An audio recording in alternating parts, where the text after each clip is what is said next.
Salut tout le monde, j'espère que vous allez bien tous et toutes. On se retrouve oui pour... Et j'ai un fond bleu qui est là-bas. Je sais pas trop ce que c'est. Bon bref, j'espère que vous allez bien, vous avez passé une bonne journée, que vous n'avez pas eu trop chaud. C'est vrai que c'était une journée assez éreintante, faut le dire. Alors on a quelques jours, pas du SummerSlam. Et le SummerSlam, comme vous le savez, c'est la plus grande fête de l'été. Alors l'été bat son plein en ce moment en France, avec des températures chaudes, avec bien évidemment les Jeux Olympiques, etc., etc. Et donc nous avons eu un épisode ce soir, enfin hier soir à WWE Raw. Et donc nous étions à Saint-Paul, si je me souviens bien. Alors ne me demandez pas l'état qui est en relation avec ça, parce que moi, la géographie, on n'est pas très amis, hein, on va dire les choses clairement. Et donc on va bien évidemment revenir sur les principaux événements qui a eu lieu durant cette soirée. On va bien sûr décortiquer, analyser tout ça. On parlera bien évidemment de Seth Rollins qui a donc donné ses instructions. On va y revenir là-dessus. Le fil rouge Judgment Day, parce que vous commencez à en avoir l'habitude, le Judgment Day qui donc était là pour discuter de certaines choses. Et pour terminer, il y aura d'autres événements qui ont eu lieu durant l'émission, pour ainsi dire. Et à la fin, comme d'habitude, on fera un petit débrief, concrètement, on va dire global, du show. Qu'est-ce que j'ai pensé de ce show en globalité? Et est-ce qu'il a rendu les honneurs du SummerSlam? Allez, donc on commence tout de suite avec le vif du sujet. On commence donc avec cette confrontation entre Drew McIntyre, CM Punk et donc Seth Rollins. Et la question que tout le monde s'est posée, c'est qu'est-ce qui allait se passer? Alors c'est vrai que tout le monde était un petit peu en train de discuter, les gens se posaient beaucoup de questions sur les différentes règles que la WWE allait préconiser. On sait que Seth Rollins, bon, bien sûr les segments allaient nous donner ses règles par rapport aux règles de Seth Rollins. Et nous on s'est dit, quelles sont les règles qui vont être mises en place? Et donc il arrive, donc Seth Rollins arrive, il dit voilà, écoutez, moi je suis là pour expliquer les règles du combat. Et donc Drew McIntyre et CM Punk arrivent et il dit voilà, il veut clarifier un truc que Adam Pearce a dit. Pas d'attaque de la part de CM Punk et pas d'attaque de la part de Drew McIntyre. Voilà, s'il y a ça, le match est annulé et alors CM Punk d'ailleurs décide de quitter le ring. Et il se dit, moi en tout cas, moi je veux pas me retrouver sur le ring parce que si jamais ça se passe, eh ben ça peut vite partir en couille. Voilà. Et là, Seth Rollins lui dit, écoute, t'es gentil, ramène tes fesses parce qu'on n'est pas là pour ça, mais c'est moi qui dirige et donc tu ramènes. Et d'ailleurs, il le dit lui-même, si on en est là aujourd'hui, c'est aussi parce que concrètement, vous avez un petit peu merdé, vous avez eu envie de fracasser des arbitres, forcément les arbitres n'ont pas envie d'arbitrer ce match, et forcément voilà ce qu'il en est. Et donc, lui dit, ramène tes fesses, pour ainsi dire. Et là, McIntyre, il fait un petit peu de lobbying envers Seth Rollins en lui disant, nous, tu vois, toi, moi et Seth, on est un peu des pros. Toi, on est content d'être là. Toi, par contre, on le sait tous. T'as un petit cancer, on sait pas pourquoi t'es là. Donc j'ai envie de te dire, essaye pas de nous la faire à l'envers, entre guillemets, et essaye de nous, voilà, tout simplement. Et là, Seth Rollins explique donc les règles de ce match. En fait, les règles vont être des règles de match classique, puisqu'il n'y a rien qui change. Tomber, soumission, décompte à l'extérieur, où il dit tout simplement qu'il peut compter jusqu'à 1 million si ça l'amuse, et il dit que pour la disqualification, c'est à la discrétion de l'arbitre. Alors cette petite dernière phrase, les gens se sont imaginé quelque chose, et là, Punk lui dit qu'il sera peut-être plus si, à ce moment-là, McIntyre le cherche un petit peu, à la fin, il se passe que les deux se clashent entre guillemets sur le fait qu'il y a eu des interventions. CM Punk est intervenu sur des matchs de Drew McIntyre. Drew McIntyre a attaqué CM Punk bien des fois. Et puis par la suite, il met tout simplement, il dit voilà, il va affronter le meilleur au monde. Il n'est pas le plus fort, il a du cœur qui chante son nom. Et qu'est-ce que McIntyre possède? À ce moment-là, McIntyre sort le bracelet de la famille de CM Punk. Les deux se font face. Il n'y a pas d'attaque puisque vous le savez, il ne va pas y avoir de confrontation entre McIntyre et CM Punk. Ça a été le cas, le show se termine, tout le monde s'en va. Alors, qu'est-ce que j'ai pensé concrètement de ce segment? C'est un segment un peu bizarre parce que, en fait, donc McIntyre et CM Punk se sont exprimés. Mais le gros problème, c'est que les gens certainement attendaient de voir quelles allaient être les règles que CM Punk que Seth Rollins allait faire. Sauf que le problème, c'est que Seth Rollins, en fait, il t'annonce que le match, ben, il va rien changer. Alors, il essaie un petit peu de te donner quelques petites informations. Notamment, il dit, moi, je vais te dire la vérité, mon cher Punk. On va tout simplement faire en sorte que la disqualification, c'est à la discrétion de l'arbitre. Alors, ça, pour moi, j'ai envie de te dire, ça veut dire en clair, s'il y a une chaise, bah, c'est lui qui décide si elle est valide ou pas. Ouais. Et il y a même une phrase qui pour moi est assez révélateur, c'est que CM Punk dit à Seth Rollins, bah c'est pas moi, j'ai pas besoin de Seth Rollins pour gagner le match. Bah si, t'as un peu besoin de lui parce que si l'autre il fait un peu n'importe quoi, forcément tu risques d'avoir quelques soucis. Moi, ce qui me gêne dans ce segment, c'est qu'à aucun moment, alors tu vas me dire, Seth Rollins a l'air plutôt neutre dans l'histoire. Mais en fait, ce qui aurait dû se passer, c'est que Seth Rollins aurait dû avoir une épée de Damoclès sur la tête. Il aurait dû dire, voilà. En fait, ce qui aurait pu se passer, c'est deux choses. La première, c'est que Drew McIntyre, qui commençait à le faire, aurait très bien pu dire, écoute, Seth, on va faire un truc, je bats CM Punk, comme ça on l'élimine de la surface de la WWE, et puis par la suite, eh bien toi et moi, on va tout simplement faire en sorte que Gunther ou Damien Priest ne remportent pas ce titre. Je vais t'aider à remporter ce titre, par exemple. Et puis par la suite, on s'affronte. Voilà, ça aurait été intéressant.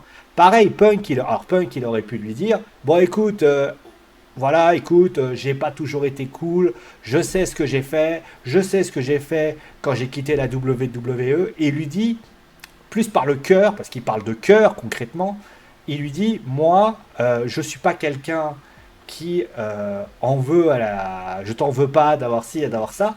Ça aurait pu nuancer. D'un côté, tu as le business entre guillemets qui dit voilà, moi, je suis là pour te donner quelque chose que tu as envie.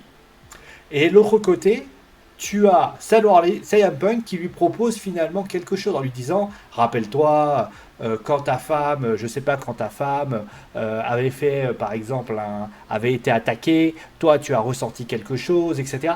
Toi tu es père de famille, tu sais, faut pas hésiter. Et là finalement, c'est même pas ça qui a été fait. Et puis la deuxième chose ou alors la deuxième chose, c'est tout simplement bah, que si Seth Rollins ne sait pas se contrôler. Alors il aurait fallu un parti pris d'un des deux côtés. Mais j'aurais pu très bien dire, parce qu'aux dernières nouvelles, il y a 2 semaines, Seth Rollins s'en est pris à Drew McIntyre. Il a attaqué Drew McIntyre. Donc, et moi, ce que j'aurais fait, c'est que tout simplement, j'aurais dit, Adam Pearce aurait dû dire à Seth Rollins, si jamais tu interviens et que tu coûtes la victoire, je sais pas, à CM Punk, parce qu'on sait tous le contentieux, même, alors, on va faire un truc comme ça. Il y a ce moment-là où Seth Rollins fait son petit speech, il explique, voilà, qu'est-ce qu'il veut, etc., etc. Et là, à ce moment-là, Drew McIntyre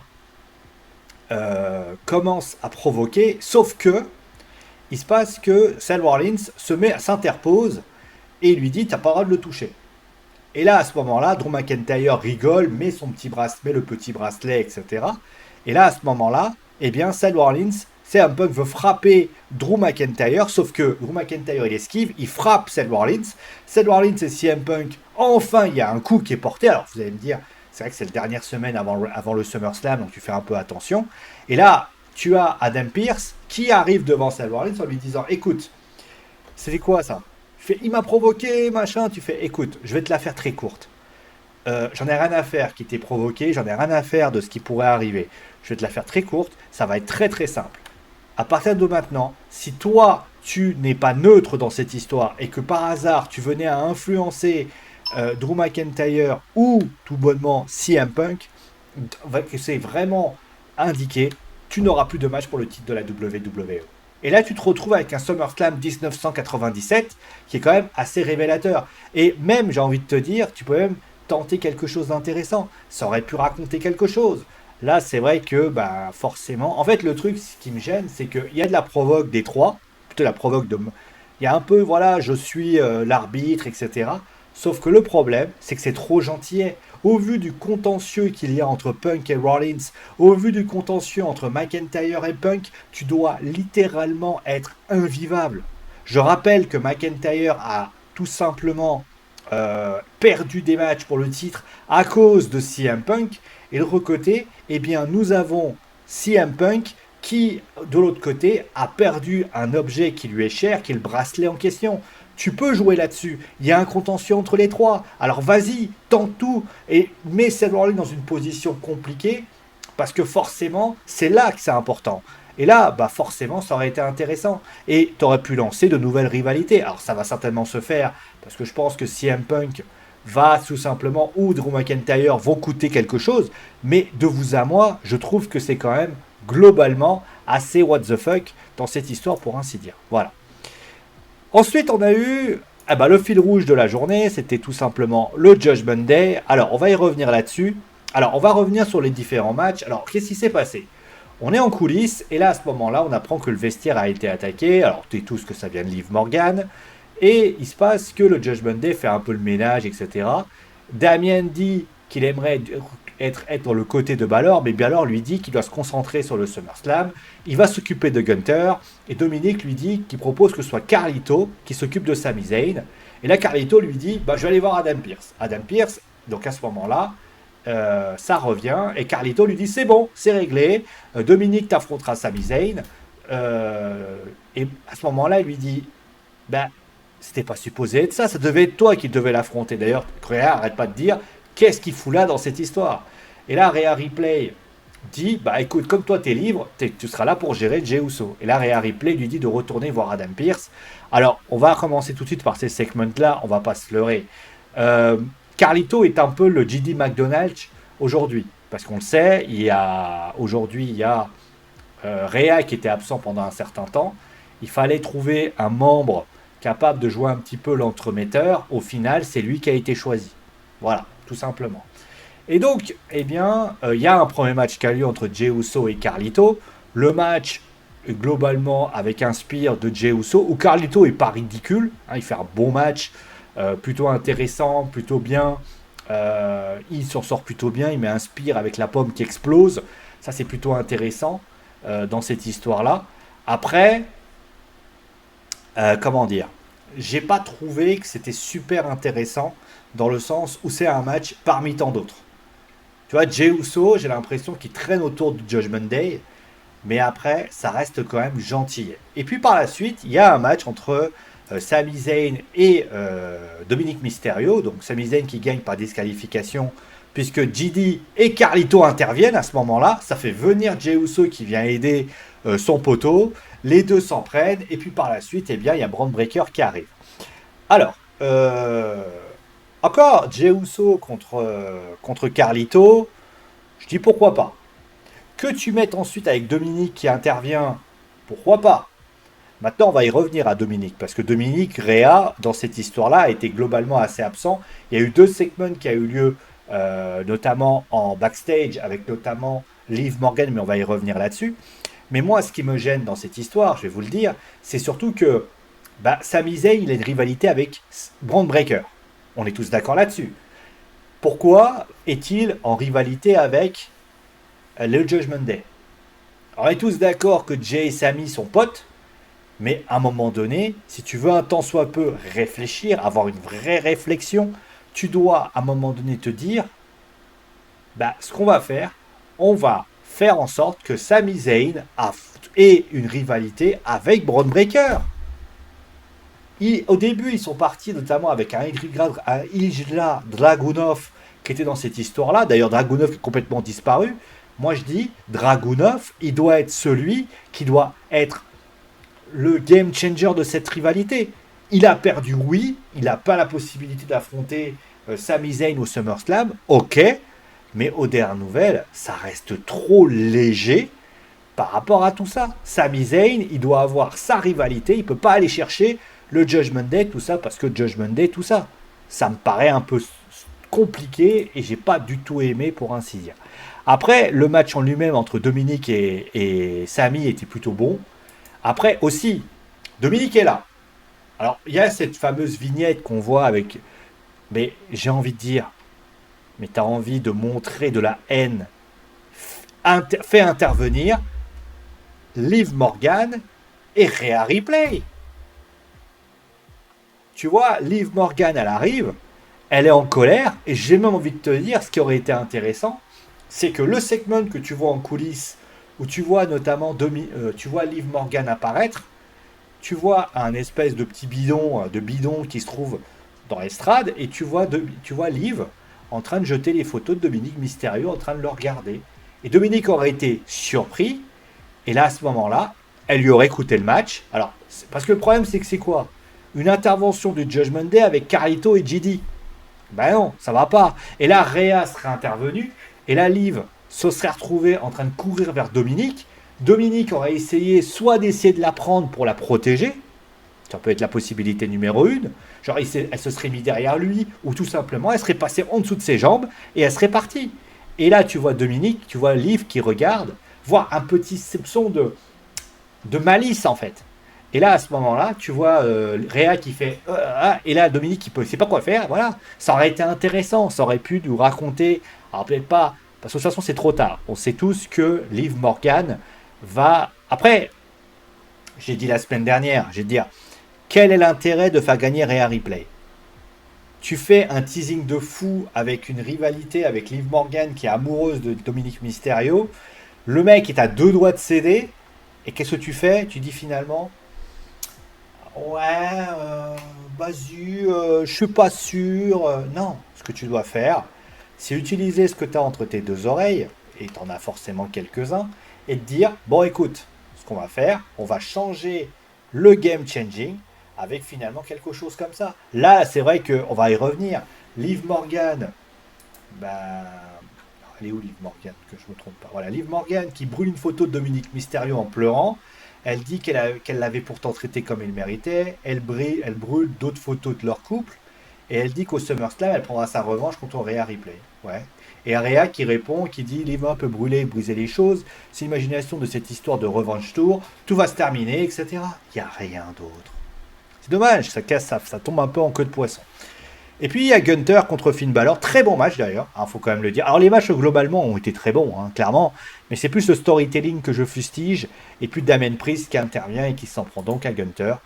Match voilà, que j'ai rien de trouvé très intéressant pour ainsi dire. Et au final, tu te rends compte que le Judgment Day dans cette histoire, certes, a fait beaucoup de choses. Il y a eu beaucoup de choses au niveau du Judgment Day à WWE Raw, mais on va pas se leurrer.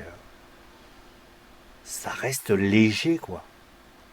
Ça reste trop léger. Et honnêtement, à la fin, tu te dis, ouais, qu'est-ce qu'ils ont de plus? Qu'est-ce qu'ils ont fait de plus? C'est quand même dommage. Voilà. Donc par la suite, alors on va parler un petit peu de la section d'hiver avec 3 événements que j'ai constatés. Alors on va parler un petit peu de Sheamus qui a donc affronté Bronson Reed dans un très bon match également. Voilà. Et puis par la suite, donc Pete Dunne qui s'en prend à lui. Un petit peu surprenant, pas trop surprenant parce que finalement ça va créer Sheamus contre Pete Dunne. Donc voilà. Bien. Voilà, très très bien. Le match était sympathique et honnêtement c'était sympa à voir. En bas à droite, vous avez donc il y avait un six-man tag, un six-woman tag, pardon, avec Lyra Valkyria, Katana Chance, Kaden Carter contre Sonya, Shayna et Zoé. Bon, victoire de Zoé, Shayna et Zoé, c'est pas forcément une surprise dans le sens où tu as les Damage Control qui interviennent. Ouais, le match était sympathique aussi. Franchement, c'était assez sympa. Bon, la victoire, comme je l'ai dit, moi j'ai plutôt apprécié et franchement j'ai pris du plaisir à voir ça, honnêtement. C'est pas non plus la joie, mais c'était quand même assez sympa. Et puis il y a eu le match entre Otis et Akira Tozawa qui faisait face aux Creed Brothers. Victoire des Creed Brothers. Aussi bon match. Bon match d'ailleurs de Akira qui fait plutôt une bonne prestation. Et puis par la suite, voilà, donc Maxine a essayé voilà, d'intervenir. Alors Chad Gable a essayé de s'en prendre à ses anciens comparses. Maxine est intervenu. Et là, la musique des Wyatt Six sont intervenus à ce moment-là. Et on a vu notamment les personnes qui étaient présentes. On a vu Dexter Loomis, on a vu Joe Gacy. Et on a vu notamment, bien sûr, Sister Abigail qui était là. Bon, Sister Abigail, vous avez compris qui c'était. C'était bien évidemment Nikki Cross qui était présente également. Et donc, après, Chad Gable décide de s'échapper et il voit Uncle Wody apparaître. Et je crois d'ailleurs qu'il a annoncé. Attends, il faut que je regarde ça. C'est où? Chad Gable, il dit Pierce, peut encore les battre. Un six-woman, voilà. Il va choisir certainement deux personnes. Je serais moyennement étonné qu'ils choisissent pas Eric Rowan. Alors par contre, c'est compliqué de choisir parce qu'il y a quand même trois personnes, mais on va voir ce qui ça peut être choisi.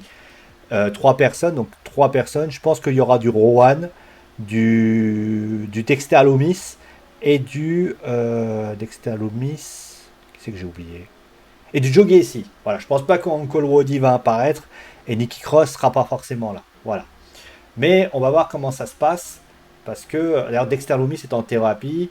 Euh, Ça aussi, un peu, voilà, avec cette fameuse thérapie qui à nouveau est présentée avec Dexter. Je pense que le prochain, ça sera Joe Gacy. Et puis par la suite, on verra ce qu'il en est. Encore une fois, je suis très perplexe par rapport à ça. Ils veulent essayer, genre, un espèce de save him, pour ainsi dire. Ouais, enfin, il faudra voir un peu tout ça. Parce que pour l'instant, je suis un peu dubitatif. Ils essaient de faire du Bray Wyatt. Mais ça ne crée pas du Bray Wyatt. Voilà. Bon, qu'est-ce qu'on peut dire finalement du show? Bah, c'est un show un show pré-PLE en fait. C'est-à-dire que c'est un show où on sait qu'il va y avoir, il va y avoir un match, il va y avoir un show qui aura lieu donc samedi. Pour éviter bah, que ce show soit compliqué, qu'est-ce qu'ils font? Bah, ils vont tout simplement faire un show avec le minimum syndical, du segment, avec des choses comme ça. Ça crée un show qui, pour ma part, est incomplet. Le problème de cette histoire, c'est que, ben, quand je regarde cette rivalité, quand je regarde ces rivalités, ben, en fait, il y a des rivalités, c'est bizarre, mais je reste un peu sur ma faim. C'est-à-dire que il y a de la qualité dans pas mal de rivalités. La rivalité Réa-Liv était plutôt intéressante. Le truc, c'est qu'il manque. En fait, j'ai l'impression, voilà, c'est un peu l'idée. Il y a une semaine de trop, en fait. C'est-à-dire que Gunther contre le Judgment Day, ils l'ont mis. Ouais, pourquoi pas. McIntyre contre CM Punk, ça aurait pu être encore plus explosé. T'as l'impression qu'ils ont dit attention, faut pas trop en faire. Trop de. Moi, c'est mon avis, encore une fois. Hein, trop de. Ouais, mais. Vous voyez, les rivalités que j'ai sorties là, c'était des rivalités qui n'étaient pas difficiles à faire et qui pourraient être données. Après, on va pas se leurrer. Il y a du travail, il y a de la. Mais j'ai l'impression que les rivalités. Comment je vais dire ça? Ça, ça joue, mais tu vois, c'est comme si tu avais été au casino, tu as 50 000 dollars, mais au lieu, tu sais que tu vas gagner, mais tu vas pas mettre les 50 000 dollars, tu vas mettre 3 tu vas mettre 20 dollars. C'est ça en fait. Tu joues pas assez. Tu n'es pas en train de te dire, vas-y, je vais prendre un risque. D'ailleurs, tu vois, les Wyatt Six, ça fait pratiquement un mois et demi qu'on les a vus. Encore une fois, ça tease, ça tease, ça tease. Faut un petit peu y aller là. Les gars, faut juste vous dire une chose. Les gens vont finir par se lasser de cette équipe. Alors au début, il y a l'effet Bray Wyatt qui est encore là, mais attention à pas trop en faire parce que le public va dire ouais ben on veut du combat. Alors certes ils vont faire un combat la semaine prochaine parce qu'au bout d'un moment ça commence à faire long, mais aux dernières nouvelles il va commencer à y aller. D'ailleurs juste pour dire, les Creed Brothers, il va falloir choisir aussi une demoiselle. Alors j'imagine que ça sera Ivy Nile, mais concrètement, qu'est-ce qu'on va faire de Otis et d'Akira Tozawa aussi, qui malheureusement, eux, vont peut-être être mis de côté. Ça reste un petit peu trop brouillon et au final, on est un peu sur notre fin. Voilà. Après, le show se regarde. Honnêtement, les matchs n'ont pas été dégoûtants.